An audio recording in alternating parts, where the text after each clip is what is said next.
నానా so second chapter లో control and coordination chapter లో మనకి ఫస్ట్ బేసిక్స్ గా స్టిమ్యులస్ అంటే ఏంటి, రెస్పాన్స్ అంటే ఏంటి.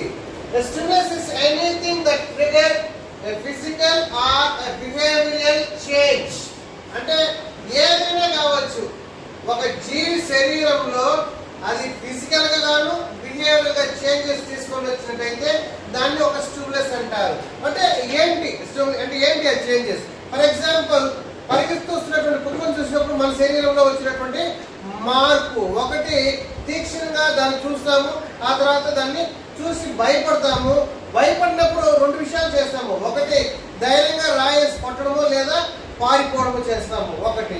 రెండోది ఏదైనా ఒక బిర్యానీ వాసన, బిర్యానీ స్మెల్ వచ్చిందంటే మనకి ఆకలి తినాలని కోరిక వచ్చింది. అంటే ఇక్కడ చూడండి, ఎక్కడో వచ్చినప్పుడు ఒక బిర్యానీ స్మెల్ తో మన శరీరంలో మన ఆలోచనలో ఒకటి శరీరం తినాలనే ఆలోచన వచ్చింది, ఆకలి అనిపిస్తోంది. ఇవన్నీ కూడా చేంజెస్ ఏది తీసుకొచ్చింది? ఆ బిర్యానీ స్మెల్. అలాగే దాన్ని స్టిమ్యులస్ అంటారు. అంటే ఆ స్టిమ్యులస్ బేస్ చేసుకొని మీ శరీరంలో వచ్చినటువంటి చేంజెస్ ఏమంటారంటే రెస్పాన్స్. సో రెస్పాన్స్ అంటే ఏంటి?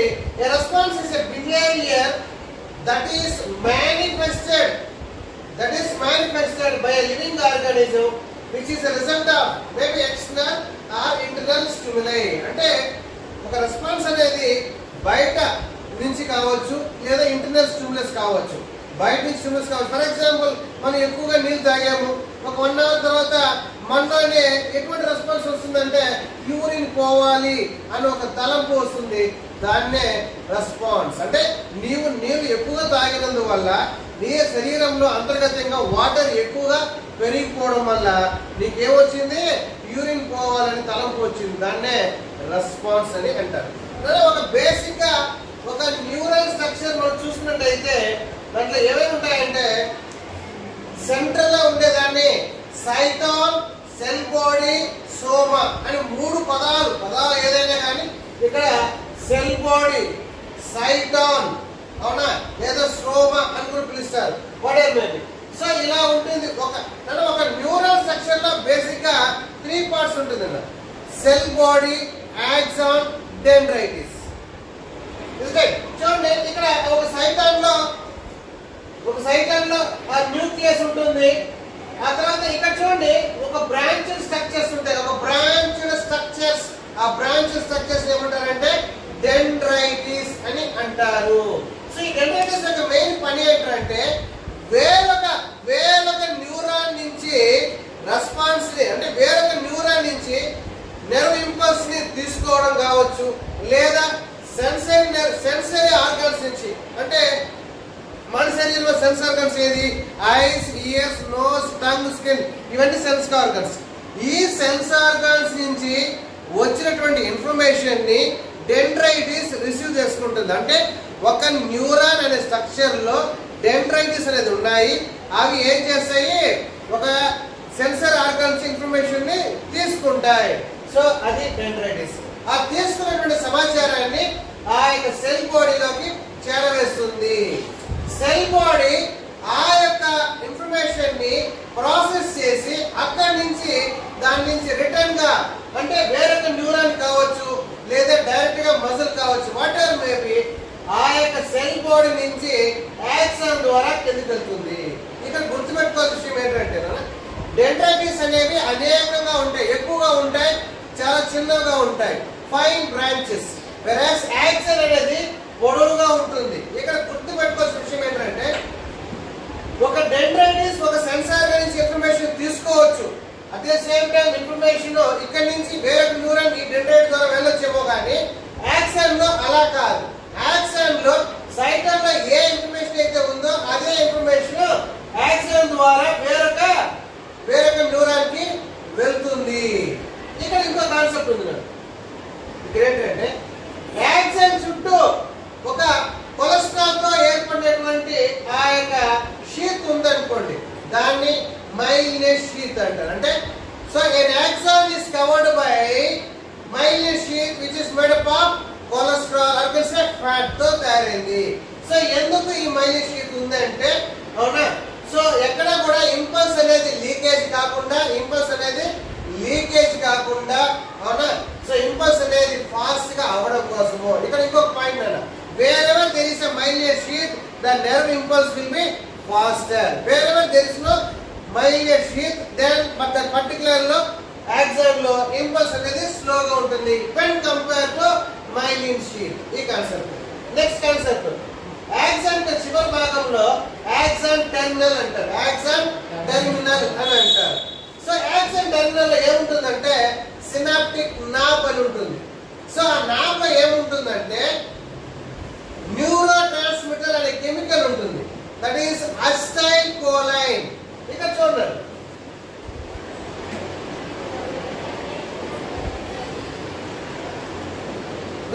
ఈ యొక్క చివరి భాగంలో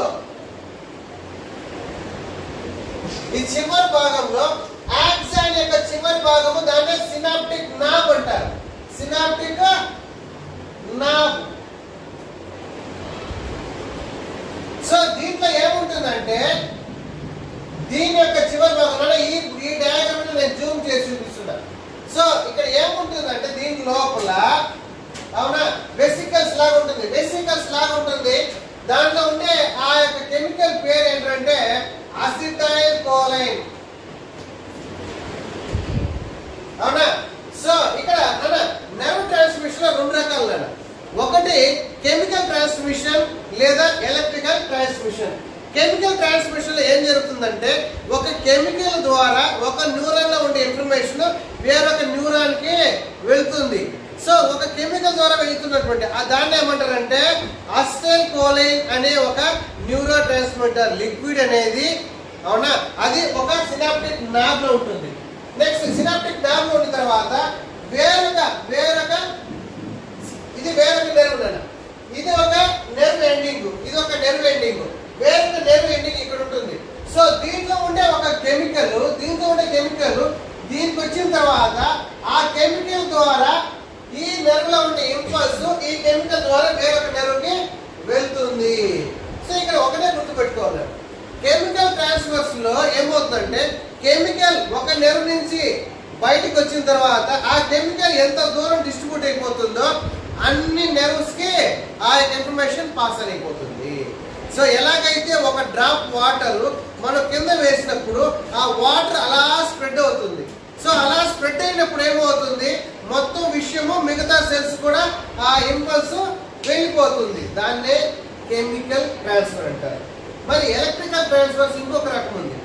ఇదేంటంటే మన కరెంట్ లాగా, ఇప్పుడు కరెంట్ వైర్ మన పక్కనే ఉన్నా కూడా మనం టచ్ చేస్తే తప్ప మనకి కరెంట్ రాదు, మనకి కరెంట్ రాదు. అలాగే ఎలక్ట్రికల్ ట్రాన్స్ఫర్ లో ఒక న్యూరాన్ కి ఇంకొక న్యూరాన్ కి కాంటాక్ట్ ఉన్నప్పుడు మాత్రమే ఎలక్ట్రికల్ ట్రాన్స్ఫర్స్ అనేది జరుగుతుంది. ఇక్కడ ఇంకొక కాన్సెప్ట్ ఏంటంటే ఎలక్ట్రిక్ ట్రాన్స్ఫర్ లో ఒక్కసారి నెర్వ్ ఇంపల్స్ ట్రాన్స్ఫర్ అయిన తర్వాత గ్యాప్ వస్తుంది. ఎందుకు? దాన్ని ఆల్ ఇన్ వన్ ఆర్ నన్ అంటారు. అంటే అర్థం ఏంటంటే ఒకసారి ట్రాన్స్ఫర్ అయినటువంటి ఇంపల్స్ ఇంకొకసారి నెర్వ్ ఇంపల్స్ ట్రాన్స్ఫర్ చేయాలంటే it takes time to fully recover. ఎందుకంటే చూడండి, ఒక మనిషి నిలబడుకున్నాడు, వంగాడు, మళ్ళా వంగమంటే ఎప్పుడు వంగుతాడు, వాడు తిరిగి నిలబడి తర్వాత మాత్రమే వంగగలుగుతాడు. అలాగే ఎలక్ట్రికల్ ట్రాన్స్ఫర్స్ లో ఒక్కసారి ఇంపల్స్ ట్రాన్స్ఫర్ అయిపోయిన తర్వాత అవి రీగైన్ పొజిషన్ వచ్చిన తర్వాత మాత్రమే తిరిగి ఎలక్ట్రికల్ ట్రాన్స్ఫర్స్ ఇంపల్స్ అనేది ట్రాన్స్ఫర్ అవుతుంది. ఇది న్యూరాన్ స్ట్రక్చర్. ఓకేనా? సో న్యూరల్ స్ట్రక్చర్ లో సైటాన్, యాక్సాన్, డెండ్రైటిస్. సో డెండ్రైటిస్ ఒక సెన్స్ ఆర్గన్ నుంచి కావచ్చు, వేరొక యాక్సాన్ వేరొక న్యూరాన్ నుంచి ఇన్ఫర్మేషన్ తీసుకొస్తుంది. సైటాన్ ఆ యొక్క ఇంపల్స్ ని దాన్ని ఏం చేస్తుంది, ప్రాసెస్ చేస్తుంది. అక్కడి నుంచి ఆ యొక్క నెర్వ్ ట్రాన్స్మిషన్ సైటాన్ నుంచి యాక్సాన్ కి కిందకి మూవ్ అవుతుంది. సో యాక్సాన్ చివరి భాగంలో సినాప్టిక్ నాబ్ ఉంటుంది. ఆ సినాప్టిక్ నాబ్ లో అసిటైల్ కోలిన్ అనే కెమికల్ ఉంటుంది. అదేంటది? Neuro transmitter. దీని ద్వారా మాత్రమే ఒక న్యూరాన్ నుంచి ఒక న్యూరాన్ కి ఇంపల్స్ అనేది ట్రాన్స్ఫర్ అవుతుంది. ఇది నెక్స్ట్ కాన్సెప్ట్.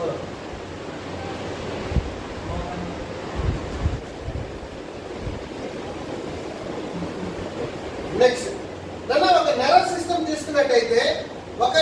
సిస్టమ్ తీసుకున్నట్టయితే కన్ఫ్యూషన్ అవుతాం. మామూలుగా మన టెక్స్ట్ బుక్ లో చూసినట్టయితే చాలా వరకు కన్ఫ్యూషన్ ఏమవుతుందంటే central nervous system, peripheral nervous system, autonomic nervous system, parasympathetic, sympathetic అని కన్ఫ్యూషన్ వస్తూ ఉంటుంది. ఆ కన్ఫ్యూషన్ క్లారిటీ కావాలంటే ఇది ఒకసారి చూడండి. నర్వస్ సిస్టమ్ లో సెంట్రల్ నర్వస్ సిస్టమ్ అంటే బ్రెయిన్ ప్లస్ స్పైనల్ కార్డ్. అంటే సెంట్రల్ నర్వస్ సిస్టమ్ లో బ్రెయిన్ స్పైనల్ కార్డ్ మాత్రమే సెంట్రల్ నర్వస్ సిస్టమ్ అంటారు. పెరిఫెరల్ నర్వస్ సిస్టమ్ అంటే బ్రెయిన్ స్పైనల్ కార్డ్ కాకుండా మిగతా వాటిని పెరిఫెరల్ నర్వస్ సిస్టమ్ అంటారు. పెరిఫెరల్ నర్వస్ సిస్టమ్ లో మళ్ళీ రెండు రకాలు వచ్చాయి. ఒకటి autonomic nervous system, next somatic nervous system అంటారు. ఇక్కడ మెయిన్ కాన్సెప్ట్ ఏంటంటే అటానమిక్ నర్వస్ సిస్టమ్ అంటే ఇక్కడ చూడండి, నేను ఇంకో కాన్సెప్ట్ చెప్తాను చూడండి. పెరిఫెరల్ నర్వస్ సిస్టమ్ అంటే nerves which are coming from the brain, that is 12 pairs of cranial nerves plus spinal nerves. అంటే ఇక్కడ చూడండి, మన తలకాయల నుంచి దాదాపు 12 pairs of cranial nerves వస్తాయి. దాంతో పాటు స్పైనల్ nerves కూడా వస్తాయి. అవి ఎక్కడి నుంచి వస్తాయి? స్పైనల్ కార్డ్ నుంచి వస్తాయి. ఇక్కడ గుర్తుపెట్టుకోవాలన్నా, పెరిఫెరల్ నర్వస్ సిస్టమ్ అంటే అది ఎక్కడి నుంచో వచ్చేది కాదు. ఎందుకు దాన్ని అలా చెప్తున్నారంటే పెరిఫెరల్ నర్వస్ సిస్టమ్ అనే పేరు ఎందుకు, దానికి అర్థం ఏంటంటే పెరిఫెరల్ నర్వస్ సిస్టమ్ లో మన యొక్క తలకాయ వెన్నుపూస మాత్రమే స్పైనల్ కార్డ్, కానీ అక్కడి నుంచి వచ్చే నర్వ్స్ ఏమంటారంటే పెరిఫెరల్ నర్వస్ సిస్టమ్. దీనికి ఇంకొక రీజన్, మెయిన్ రీజన్ ఏంటంటే పెరిఫెరల్ నర్వస్ సిస్టమ్ అనేది మన బాడీలో అది జుట్టు కావచ్చు, కాలు కావచ్చు, ఆల్మోస్ట్ అన్ని పార్ట్స్ కి, అంటే ఒక జుట్టు యొక్క బేసిక్ బేస్ దగ్గర కావచ్చు, గోలు దగ్గర కావచ్చు, తలకాయ, కళ్ళు, కాలు, చేతులు అన్నిటికీ నర్వ్స్ ఎక్కడ పెనిట్రేట్ అవుతుంది? Peripheral nervous system. సరే ఇక్కడ కాన్సెప్ట్ ఏంటంటే పెరిఫెరల్ నర్వస్ సిస్టమ్ అంటే అది క్రేనియల్ నర్వ్స్, బ్రెయిన్ నుంచి వచ్చే క్రేనియల్ నర్వ్స్ కావచ్చు, స్పైనల్ కార్డ్ నుంచి వచ్చే నర్వ్స్ కావచ్చు, బ్రెయిన్. నెక్స్ట్ దీంట్లో రెండు రకాలు చెప్పారు. Autonomic nervous system. Autonomic nervous system అంటే నీ శరీరంలో ఉండే గుండె, నీ శరీరంలో ఉండే కిడ్నీస్, లంగ్స్ ఏవి కూడా మన ఆధీనంలో లేవు. అదిష్టంగా అది పని చేసుకుంటూ పోతుంది. అంటే nervous system itself controls the functioning of heart, lungs, BP, kidney, what ever maybe. అయితే అటానమిక్ నర్వస్ సిస్టమ్ కూడా రెండు రకాలు ఉన్నాయి. పారాసింపథిక్, సింపథిక్ నర్వస్ సిస్టమ్ ఉంది. ఏంటంటే అటానమిక్ నర్వస్ సిస్టమ్ లో రెండు రకాలు ఎందుకు ఇచ్చాడంటే, ఒక టైప్ ఆఫ్ నర్వస్ సిస్టమ్ ఏం చేస్తుందంటే హార్ట్ ని ఫాస్ట్ గా కొట్టుకోరా అంటుంది. ఇంకో type of nervous system fast అంత అవసరం లేదు, నిదానంగా కొట్టుకోరా అంటుంది. అంటే ఇక్కడ చూడండి concept. So autonomic nervous system లో ఒకటి sympathic nervous system.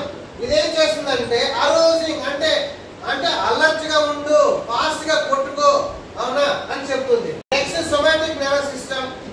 Somatic nervous system లో ఏంటంటే దీన్ని ఏమని చెప్పొచ్చు అంటే వాలంటరీ నర్వస్ సిస్టమ్ అని చెప్పొచ్చు. అంటే మన కంట్రోల్లో ఉండే నర్వస్ సిస్టమ్. మన కాలు కావచ్చు, చేతులు కావచ్చు, ఏదైనా కావచ్చు, మన కంట్రోల్లో ఉండేది. ఇక్కడ మెయిన్ ఏంటంటే సోమాటిక్ నర్వస్ సిస్టమ్ లో రెండు కాన్సెప్ట్స్ ఉన్నాయి. ఒకటి సెన్సరీ ఇన్పుట్ ఉంటుంది, తర్వాత మోటార్ అవుట్పుట్ ఉంటుంది. అంటే విషయాన్ని గ్రహించడము ప్లస్ దానికి ప్రతిస్పందించడము. ఒక విషయాన్ని గ్రహించడము అంటే సెన్స్ ఆర్గన్స్ ఏదైతే విషయాన్ని పంపిస్తుందో దాన్ని గ్రహించడము, దానికి ఆన్సర్ ఇవ్వడము.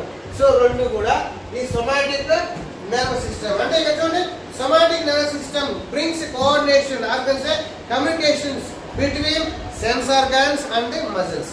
సెన్స్ ఆర్గన్స్ కి muscles, that is voluntary muscles కి. నెక్స్ట్ నెక్స్ట్ మన శరీరంలో ఒక విషయం మీరు గుర్తుపెట్టుకోవాలి. మన శరీరంలో 2 టైప్స్ ఆఫ్ నర్వ్స్ ఉన్నాయి, అవునా. ఒకటి సెన్సరీ నర్వ్స్, మోటార్ నర్వ్స్, ఇంకొన్ని సందర్భాల్లో ఇంటర్ న్యూరాన్స్, అవునా. ఇంటర్ న్యూరాన్స్ అని కూడా పిలుస్తారు, లేదా రిలే న్యూరాన్ కూడా అని పిలుస్తారు. అంటే ఇక్కడ చూడండి, సెన్సరీ న్యూరాన్స్ అంటే అర్థం ఏంటంటే సెన్స్ ఆర్గాన్ నుంచి వచ్చినటువంటి ఇన్ఫర్మేషన్ ని ఒక నెర్వ్ అక్కడి నుంచి సేకరించి బ్రెయిన్ పంపిస్తే దాన్ని సెన్సరీ న్యూరాన్ అంటారు. ఒక బ్రెయిన్ దాన్ని విశ్లేషించి దాన్ని అనలైజ్ చేసి అది ఒక ఇన్ఫర్మేషన్ నేరుగా ఆ యొక్క మజిల్ పంపిస్తే దాన్ని motor neuron. Sensory neuron, motor neuron తో పాటు ఇంకొక న్యూరాన్ ఉంటుంది, దాన్నే ఇంటర్ న్యూరాన్ లేదా రిలే న్యూరాన్ అంటారు. ఇది ఆల్మోస్ట్ మన బ్రెయిన్ ఫంక్షన్ చేసినట్టు ఒక విషయాన్ని రాబట్టడము, ఆ విషయానికి ఎలా ఆన్సర్ ఇవ్వాలో దాన్ని క్యాల్కులేట్ చేసి ఆన్సర్ పంపిస్తుంది. ఫర్ ఎగ్జాంపుల్ సెన్సరీ న్యూరాన్ అంటే we can compare it to that of ఒక కీబోర్డ్, కంప్యూటర్లో ఉండే కీబోర్డ్ తో కంపేర్ చేసినట్టు కంపేర్ చేసుకొని ఒక విషయాన్ని సెన్సరీ న్యూరాన్ తీసుకొస్తే మన బ్రెయిన్ గారు ఆ ఇన్ఫర్మేషన్ తీసుకొని దానికి రిజల్టెంట్ గా అవునా ఒక ప్రింటర్ ద్వారా పంపిస్తుంది. ఏది ఒక ప్రింట్ కేబుల్తో. సో అలా మనకి ఇక్కడ ఒక కాన్సెప్ట్ ఉంది. సో ఎగ్జామ్ పాయింట్ ఆఫ్ వ్యూలో ఒక క్వశ్చన్ ఇచ్చాడు, రిఫ్లెక్స్ ఆర్క్ అంటే ఏంటి? నన్ను ఇక్కడ రిఫ్లెక్స్ ఆర్క్ అంటే ఏంటంటే without the involvement of brain, spinal cord itself will give the answer, that is a spontaneous reaction. So that's about reflex arc. So reflex arc lo manki sensory neuron అవునా sensor పొరపాటున మనం ఇక్కడ చూడండి reflex arc లో మనం ఏం చేసాము, పొరపాటున ఒక వ్యక్తి ఏం చేశాడు, వేడిగా ఉన్నటువంటి పాత్రను టచ్ చేశాడు. సో స్కిన్ ఏం చేసింది, అది వేడిగా ఉన్న ఇన్ఫర్మేషన్ ఆ యొక్క నెర్వ్ ద్వారా అది స్పైనల్ కార్డ్కి వెళ్ళింది. స్పైనల్ కార్డ్ నుంచి అది బ్రెయిన్ పోవాలి. అయితే బ్రెయిన్ కి వెళ్ళి ఆన్సర్ వెనక్కి వచ్చేటప్పటికి చెయ్యి కాలిపోతుంది అన్న ఉద్దేశంతో స్పైనల్ కార్డ్ లో ఉండే ఈ యొక్క రియల్ న్యూరాన్ ఏం చేస్తుందంటే వెంటనే దానికి ఆన్సర్ ఇచ్చేస్తుంది. సో దీన్నే రిఫ్లెక్స్ ఆర్క్ అంటే. రిఫ్లెక్స్ ఆర్క్ అంటే it's nothing but without the involvement of brain the spinal cord itself will give the answer. So itself will receive the information and transmit the required function to the muscle. So ఇక్కడ ఏదో జరిగింది. So ఈ యొక్క sensory neuron ద్వారా విషయం వచ్చింది, spinal cord వచ్చింది. Spinal cord నుంచి మళ్ళా రిటర్న్ మోటార్ న్యూరాన్ ద్వారా వచ్చింది. అక్కడ ఉన్న చెయ్యి ఏం చేయమంటుంది, పైకి లిఫ్ట్ చేయమంది. So that's about reflex arc. Next మనకి బ్రెయిన్ ఉంది. సో ఈ బ్రెయిన్ తీసుకున్నట్టయితే బేసిక్ గా మనకి బ్రెయిన్ లో 3 parts, fore brain, mid brain, hind brain. So brain లో మనకి 3 పార్ట్స్ ఉంటాయి. సో ఈ బ్రెయిన్ అనేది ఆల్మోస్ట్ మనకి హ్యూమన్ బీయింగ్స్ కి 2% వెయిట్ ఉంటుంది అవునా. సో ఈ బ్రెయిన్ అనేది మన తలకాయలో ఒక హార్డ్ బోన్ అంటారు, దాన్ని ఏమంటారంటే క్రేనియం. సో బ్రెయిన్ అనేది 3 మినింగ్స్ అంటే 3 లేయర్స్ తో కవర్ అయి ఉంటుంది, దాన్ని మినింగ్స్ అంటారు. ఔటర్ డ్యూరామీటర్ ఒక లేయరు,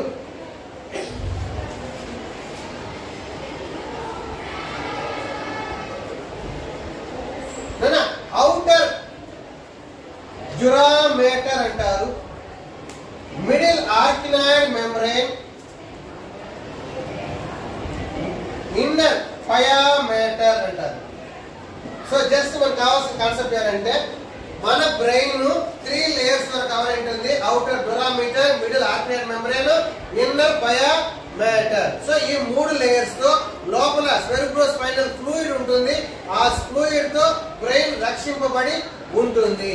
అయితే మనకి బ్రెయిన్ చూడండి అప్ అండ్ డౌన్ ఉంది. బ్రెయిన్ సాఫ్ట్ గా స్మూత్ గా లేదు, ఒక చోట అప్ ఉంది, ఒక చోట డౌన్ ఉంది. సో అప్ ఉంటే దాన్ని గైరే అని అంటారు, లో ఉంటే డిప్రెషన్ ఉంటే సల్కై అని పిలుస్తారు. సో ఒక బ్రెయిన్ అప్ అండ్ డౌన్ ఉంటుంది. అప్ ఉన్న చోట గైరే, లో ఉన్న చోట సల్కై అని అంటారు. నెక్స్ట్ బ్రెయిన్ లో మీకు చెప్పిన విధంగా బ్రెయిన్ లో 3 parts, fore brain, mid brain, hind brain. Four brain లో కూడా మళ్ళీ 2 బేసిక్ పార్ట్స్ ఇచ్చారు మీకు, ఆల్ఫాక్టరీ లోబ్స్, తర్వాత సెరిబ్రమ్. ఆల్ఫాక్టరీ లోబ్స్ అంటే ఒక క్లబ్ షేప్ స్ట్రక్చర్. అది మెయిన్ పాయింట్ ఏంటంటే సెన్స్ ఆఫ్ స్మెల్ అంటే మనం ఏదైతే వాసన పీలుస్తామో అది మల్లి పువ్వా, గబ్బు వాసన, లడ్డు వాసన, ఏ వాసన అనేది తెలుసుకునేది ఏంటంటే అది ఆల్ఫాక్టరీ లోబ్స్. నెక్స్ట్ ఇంకొకటి ఉంది సెరిబ్రమ్. ఇది సో దాదాపు బ్రెయిన్ లో దాదాపు 70% ఏదైనా ఉంది అంటే అది సెరిబ్రమ్. అయితే సెరిబ్రమ్ యొక్క మెయిన్ ఫంక్షన్ ఏంటి చూడండి, మెమరీ, థింకింగ్ అవునా, రీజనింగ్ అంటే ఎందుకు, ఏమిటి, ఎలా, వై, వాట్, వెన్ అనేది రీజనింగ్. తర్వాత పర్సెప్షన్ అంటే ఏమి జరగవచ్చు, ఈ రోజు మబ్బులుగా ఉన్నాయి, వర్షం పడవచ్చు, కుక్క తరుగుతోంది, కరవచ్చు అవునా, సో సార్ కొట్టొచ్చు అనేది పర్సెప్షన్. సో ఇవన్నీ కూడా చేసేది ఏదంటే సెరిబ్రమ్. సో సెరిబ్రమ్ అనేది మన యొక్క ఇంటెలిజెన్సీ, మన యొక్క మెమొరీ, అవునా, మన స్పీచ్, ఇవన్నీ కూడా మన యొక్క ఫోర్ బ్రెయిన్ చేస్తూ ఉంటుంది. నెక్స్ట్ మనకి మిడ్ బ్రెయిన్ ఉంది కదా. సో మిడ్ బ్రెయిన్ లో మెయిన్ గా ఏంటంటే mid brain. So mid brain లో మనకి రెండు ఉన్నాయన్న. ఒకటి ఆప్టిక్ లోబ్స్ ఉంటుంది. సో ఈ ఆప్టిక్ లోబ్స్ ఏంటంటే సెన్స్ ఆఫ్ విజన్.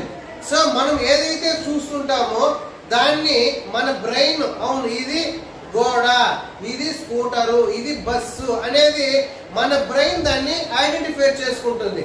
కళ్ళు విషయాన్ని పసిగట్టి బ్రెయిన్ కి చేరవేస్తే బ్రెయిన్ అది ఏంటో అని అనలిస్ చేసుకుంటుంది.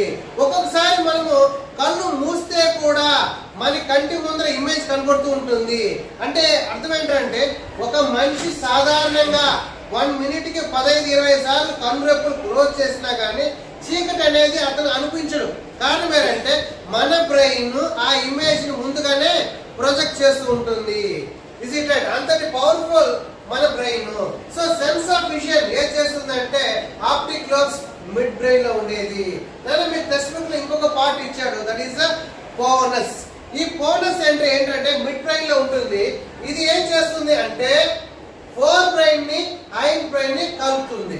So it acts as a relay center between fore brain and hind brain, pons. ఇంకోటి పోనస్ రెస్పిరేషన్ కూడా కంట్రోల్ చేస్తుంది. నెక్స్ట్ కమింగ్ నెక్స్ట్ మన బ్రెయిన్ లో ఇంకొక మెయిన్ రెండు పార్ట్స్ ఉన్నాయి నేనా, సెరిబెల్లమ్, మెడుల్లా అబ్లాంగేటా. నేను సెరిబెల్లమ్, మెడుల్లా అబ్లాంగేటా ఇక్కడ చూడనా. సెరిబెల్లమ్, మెడుల్లా అబ్లాంగేటాలో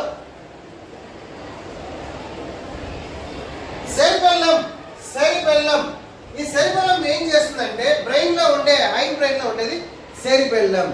సెరిబెల్లమ్ అనేది ఏం చేస్తుందంటే బాడీ పోస్చర్, నువ్వు చక్కగా నిలబడగలవు, అవునా, కోఆర్డినేషన్ బిట్వీన్ వాలంటరీ మజిల్స్, అంటే మనం స్థిరంగా నిలబడగలుగుతున్నాము, నడవగలుగుతున్నాము, పరిగెత్తగలుగుతున్నాము అన్నామంటే దానికి మెయిన్ కారణము సెరిబెల్లమ్. నెక్స్ట్ ఇంకొక పార్ట్ ఉంది బ్రెయిన్ లో, ఇంకోటి ఏంటంటే medulla oblongata. So medulla oblongata యొక్క మెయిన్ ఫంక్షన్ ఏంటంటే controlling all the involuntary actions. All the involuntary action ఏంటంటే ఎంగిలి మింగడం కావచ్చు, వామిటింగ్ కావచ్చు, గుండె కొట్టుకోవడం కావచ్చు, ఊపిరి తీసుకోవడం కావచ్చు, బీపీ కావచ్చు, కిడ్నీ ఫిల్టరేషన్ కావచ్చు. అంటే మన శరీరంలో మనము అనుకోకుండా జరిగిపోతున్నటువంటి ఫంక్షన్స్ అయినటువంటి ఇన్వాలంటరీ ఫంక్షన్స్ అన్ని కూడా ఏం చేస్తుంది అంటే మెడుల్లా అబ్లాంగేటా. నాన్న ఇప్పుడు బ్రెయిన్ లో అర్థమైందా? So first of all cerebrum మన తెలివి, తేట, మెమరీ, స్పీచ్ అన్ని కూడా సెరిబ్రమ్ చేస్తుంది, అవునా. తర్వాత మనకి ముఖ్యంగా మిడ్ బ్రెయిన్ లో sense of vision. Hind brain లో రెండు పార్ట్స్ ఉన్నాయి. హైండ్ బ్రెయిన్ లో రెండు పార్ట్స్. ఒకటి సెరిబెల్లమ్. సెరిబెల్లమ్ ఏం చేస్తుందంటే coordinates voluntary functions such as నువ్వు నిలబడాలన్నా నడవాలన్నా సెరిబెల్లమ్ పని చేస్తేనే. మెడుల్లా అబ్లాంగేటా అలా కాదు. గుండె కొట్టుకోవాలన్నా, ఊపిరి తీసుకోవాలనుకున్నా, కిడ్నీస్ పనిచేయాలన్నా ఇవన్నీ కూడా మెడుల్లా అబ్లాంగేటా యొక్క కంట్రోల్లో ఉంటుంది. నెక్స్ట్ ప్లాంట్స్ లో సో మన శరీరంలో ఎలాగైతే ఒక నర్వస్ సిస్టమ్ ఉందో ప్లాంట్స్ లో అంటే నర్వస్ సిస్టమ్ లేదు. ప్లాంట్స్ లో హార్మోన్స్ అనేవి ఉన్నాయి. ఈ హార్మోన్స్ అనేవి coordination brings coordination among the different organs, different structures. So ఆ హార్మోన్స్ దట్ ఇస్ కెమికల్స్ అంటారు. So first auxins, cytokinins, gibberellins, abscisic acid, ethylene. ఈ ఆక్సిన్స్ అనేది ఒక ప్లాంట్. ఈ ఆక్సిన్ జనరల్ గా ఇది ఒక హార్మోన్. జనరల్ గా ఇది ఎక్కడ ప్రొడ్యూస్ అవుతూ ఉంటుంది, ఎక్కడ ఎక్కువగా ఉంటుందంటే where there is a growth, అంటే అపికల్ టిష్యూస్, అది షూట్ కావచ్చు, రూట్ కావచ్చు, what ever maybe. So apical tissues లో ఇది ఉంటుంది. సో ఫర్ ఎగ్జాంపుల్ ఇప్పుడు చూడండి, ఒక ప్లాంట్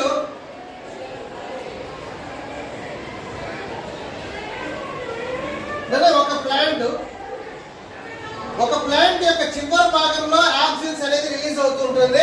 తద్వారా ప్లాంట్ నిటారుగా పైకి పోతుంది.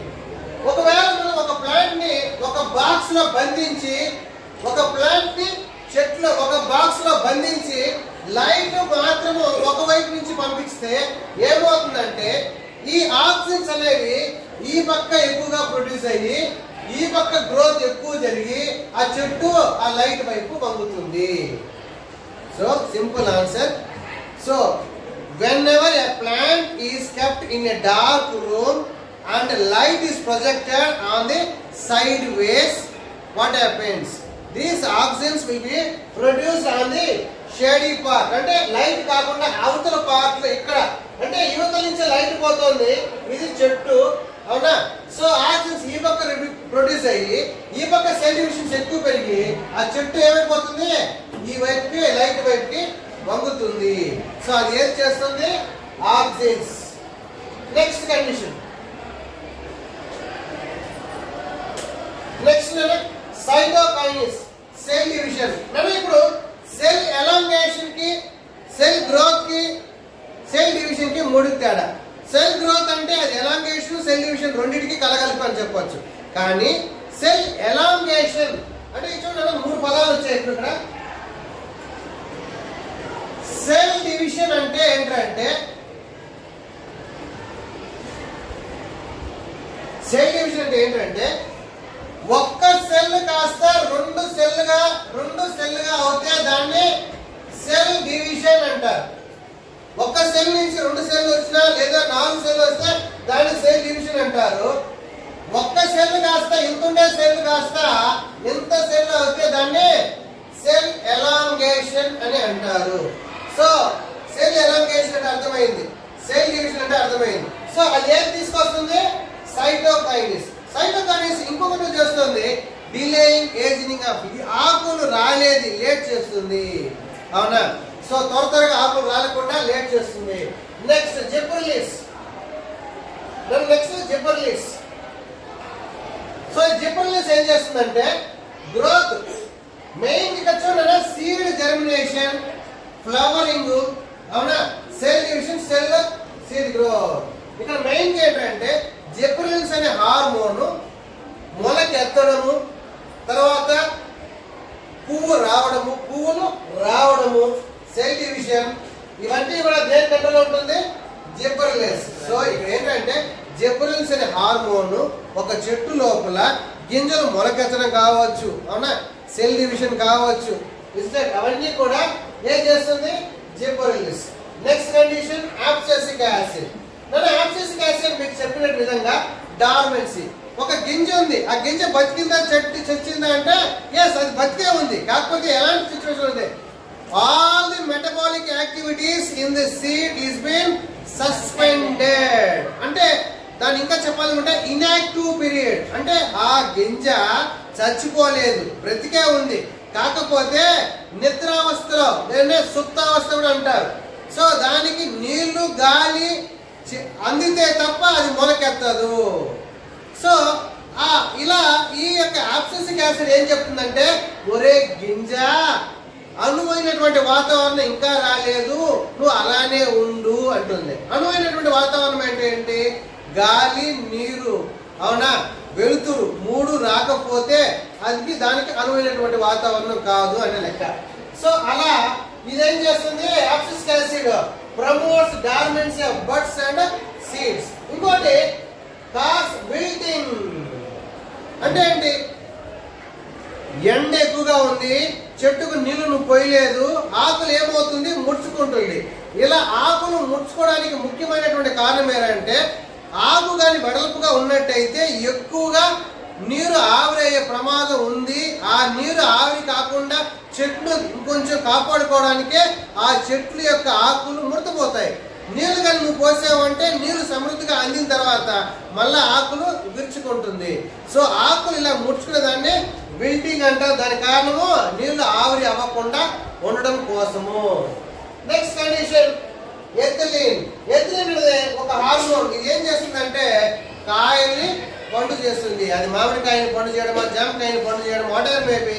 సో ఒక రా ఫ్రూట్ అనేది రైపన్ ఫ్రూట్ గా అంటే పచ్చి కాయే కాస్త పండు అవడానికి ముఖ్యమైనటువంటి హార్మోన్ ఏదంటే ఎథిలిన్. Next condition. నెక్స్ట్ మనలాగే ప్లాంట్స్ లో కూడా టక్ మని కొన్ని రెస్పాన్స్ వస్తుంది. దాన్నే ఎలక్ట్రోకెమికల్ రెస్పాన్స్ అన్నాడు. ఎలక్ట్రోకెమికల్ రెస్పాన్స్ ఒక ప్లాంట్ ఉంది, ఆ ప్లాంట్ పేరు మైమూసా పొదికా. మైమూసా పొదికా. అవునా? Touch me not, touch me not అనేది ఏంటంటే మనం టచ్ చేసిన వెంటనే ఆకు ముడతపోతుంది. ఇది ఎలా జరుగుతుంది అంటే, సో దాంట్లో పాలిమినేట్ లీఫ్ బేస్ అంటారు. పాలిమినేట్ లీఫ్ బేస్ అంటే అర్థం ఏంటంటే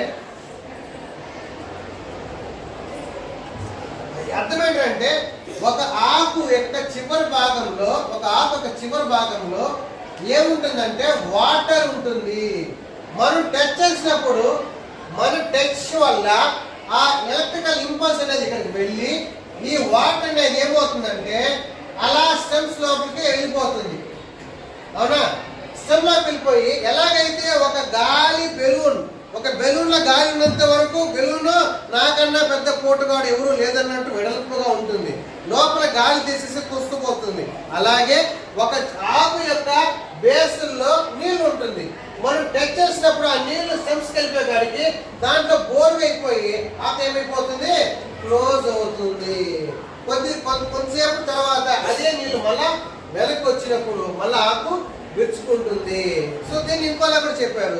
సో మనం టచ్ చేసినప్పుడు ఆ నీళ్లు అనేది సెల్స్ లో నుంచి బయటకు వచ్చేస్తుంది. ఆ తర్వాత అది ఏమవుతుంది, క్లోజ్ అవుతుంది. ఆ తర్వాత నీళ్లు వస్తుంది. ఆ కాన్సెప్ట్ దాన్నే టచ్ మీ నాట్ అంటారు. Next condition.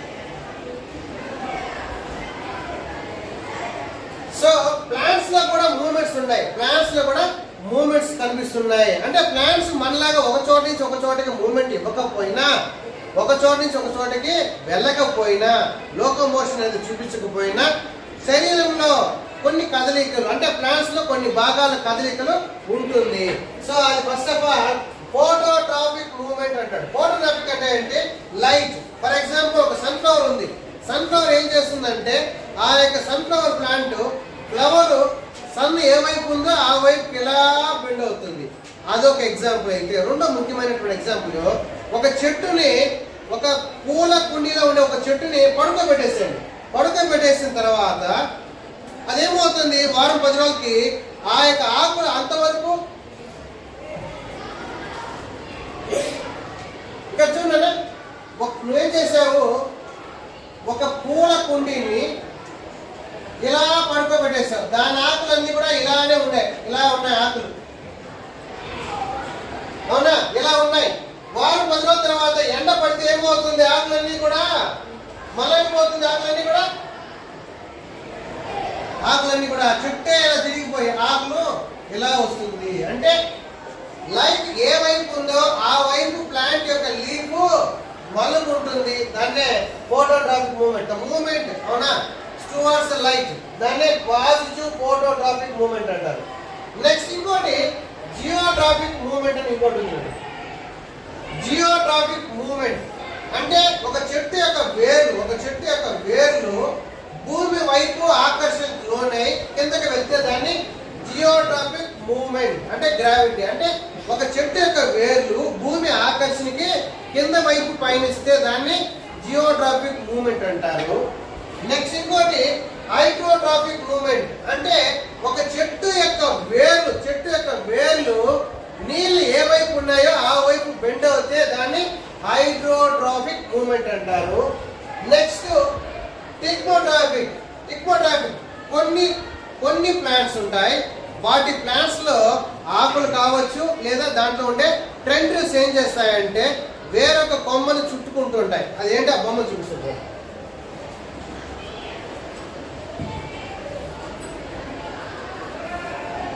చూడండి, ఇది ఎగ్జాంపుల్ ఫర్ జియోట్రాఫిజం.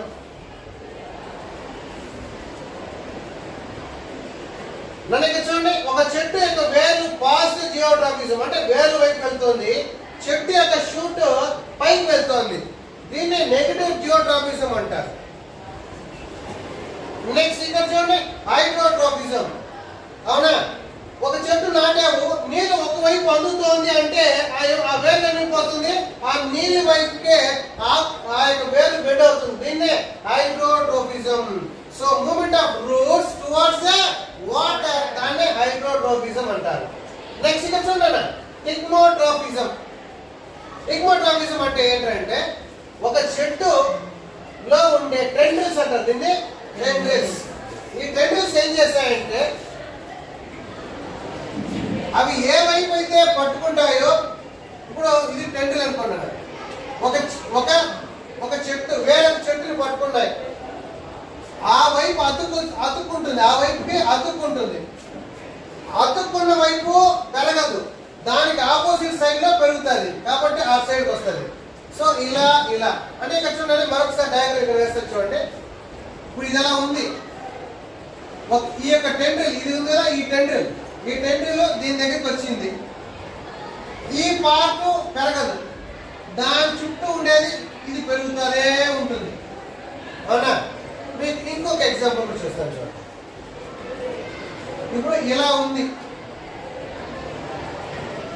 సో దీన్ని మనం ఏం చేసామో ఫిక్స్ చేసాము, ఇది పెరుగుతుంది, ఇది పెరుగుతుంది అనుకో, ఏమవుతుంది, ఇవేమో దీన్ని వదలలేదు, ఇవేమో దీన్ని వదలలేదు, ఇది పెరుగుతా ఉంది, ఇది పెరుగుతా ఉంది, ఇది వదలలేదు, కాబట్టి ఇదేమవుతుంది, ఇలా ఫోల్డ్ అవుతుంది. సో దాన్నే హిప్నోట్రాపిజం. హిప్నోట్రాపిజంలో ఏమవుతుందంటే సెన్స్ ఆఫ్ టచ్. ఇక్కడ ఒక టెండిల్స్ ఏం చేస్తున్నాయి, ఏదైనా ఒక కట్టిలో దేనో ఒకటి చుట్టుకొని దాని చుట్టూ తిరుగుతూ ఉంటుంది. అవునా? సో అది ఒక స్టెప్. నెక్స్ట్, మనిషి శరీరంలో ఉండే glands: pituitary gland, pineal gland, thyroid gland, thymus, adrenal gland, pancreas, ovary and testis. So ఇక్కడ మెయిన్ మీరు గుర్తుపెట్టుకోవాలి, శరీరంలో ఎన్ని గ్లాండ్స్ ఎక్కడెక్కడ ఉన్నాయి అనేది. So pituitary gland, pineal gland, thyroid, thymus, pancreas, adrenal, ovary and testis. నేను ఇప్పుడు మీకు చెప్పాను, ఇది మన శరీరంలో ఎంత ఉంటుందంటే బఠానీ గింజ, మన బఠానీ గింజ అంత పిట్యూటరీ గ్లాండ్ మన బ్రెయిన్ లో ఉంటుంది. ఆ బఠానీ గింజ నుంచి వచ్చే లిక్విడ్ వల్ల నువ్వు హైట్ పెరుగుతావు. అది ఎక్కువగా ఉత్పత్తి అయితే నువ్వు 7 అడుగులు పెరుగుతావు, 8 అడుగులు పెరుగుతావు. అది కానీ తక్కువ ఉత్పత్తి అయితే నువ్వు 3 అడుగులే పెరుగుతావు. సో పిట్యూటరీ గ్లాండ్ అంతటి ఇంపార్టెంట్. అది ఉండేదేమో బఠానీ గింజ అంతే. సో ఆ బఠానీ గింజని కూడా ఏమంటారంటే మాస్టర్ ఆఫ్ ఎండోక్రైన్ గ్లాండ్స్. ఎందుకంటే ఆ పిట్యూటరీ గ్లాండ్ మిగతా ప్రతి గ్లాండ్ ని తన కంట్రోల్లో ఉంచుకుంటుంది. అది చెప్తే తప్ప మిగతావి చేయవు. సో దానికి ఏమంటారంటే it's master of endocrine gland. ఇక్కడ చూడండి, ఒక కండిషన్ ఇచ్చాడు. ఏమిచ్చాడంటే పిట్యూటరీ గ్లాండ్ అనేది ఎక్కువ ఉత్పత్తి అవుతే ఏమన్నాను, ఎక్కువ హైట్ పెరుగుతారన్నాను. సో అలా ఎక్కువ హైట్ పెరిగితే ఏమంటారంటే దాన్ని జైగాంటిజం అంటారు. అంటే పిట్యూటరీ బఠానీ గింజలాగంతా ఉండేది, వాటి సెక్రీషన్స్ ఎక్కువైతే హైట్ భయంకరంగా పెరుగుతారు, వాటి సెక్రీషన్స్ తక్కువగా ఉంటే పొట్టిగా ఉంటారు.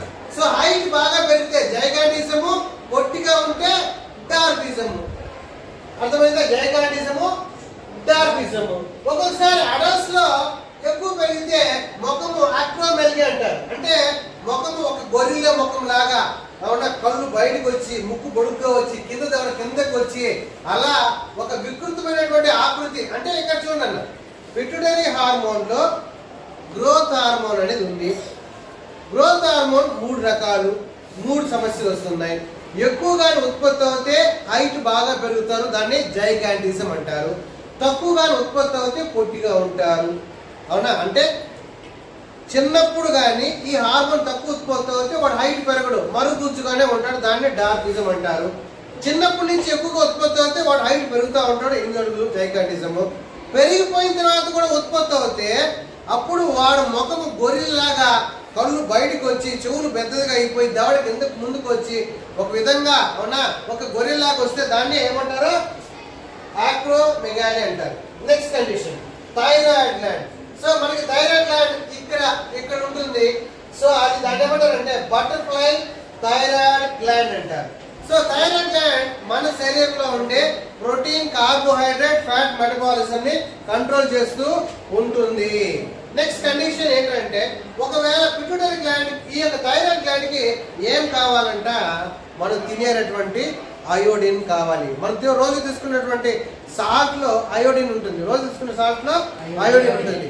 అయోడిన్ కానీ తక్కువగా ఉన్నట్టయితే మనకు వచ్చే రోగం పేరు గాయిటర్. అప్పుడు మెడకాయ దగ్గర ఉబ్బిపోయి ఉంటుంది. కండిషన్ నెంబర్ చూడండి. సో థైరాయిడ్ గ్లాండ్ మన శరీరంలో ప్రోటీన్, కార్బోహైడ్రేట్, ఫ్యాట్ మెటబాలిజం ని కంట్రోల్ చేస్తూ ఉంటుంది, రెగ్యులేట్ చేస్తూ ఉంటుంది. ఆ థైరాయిడ్ గ్లాండ్ ప్రొడ్యూస్ చేసే థైరాక్సిన్ హార్మోన్. ఈ థైరాక్సిన్ హార్మోన్ కావాలంటే ఏం కావాలంటాడు?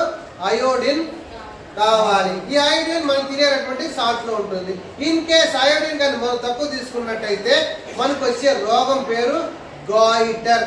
గాయిటర్ అనేది ఏంటంటే మెడ భాగం దగ్గర బాగా ఉబ్బిపోయి ఉండడము. సో ఎప్పుడైతే ఇది ఉబ్బుతుందో, అవునా, సో మనకి ప్రోటీన్, కార్బోహైడ్రేట్ మెటబాలిజము డిస్టర్బ్ అయిపోతుంది, ప్రాపర్ గా జరగదు. నెక్స్ట్ కండిషన్ మన ప్యాంక్రియాస్. సో మన ప్యాంక్రియాస్ ఏం చేస్తుందంటే 2 రకాలైనటువంటి హార్మోన్ రిలీజ్ చేస్తుంది. ఒకటి గ్లూకగాన్ అనే హార్మోను, ఇంకోటి ఇన్సులిన్ అనే హార్మోన్.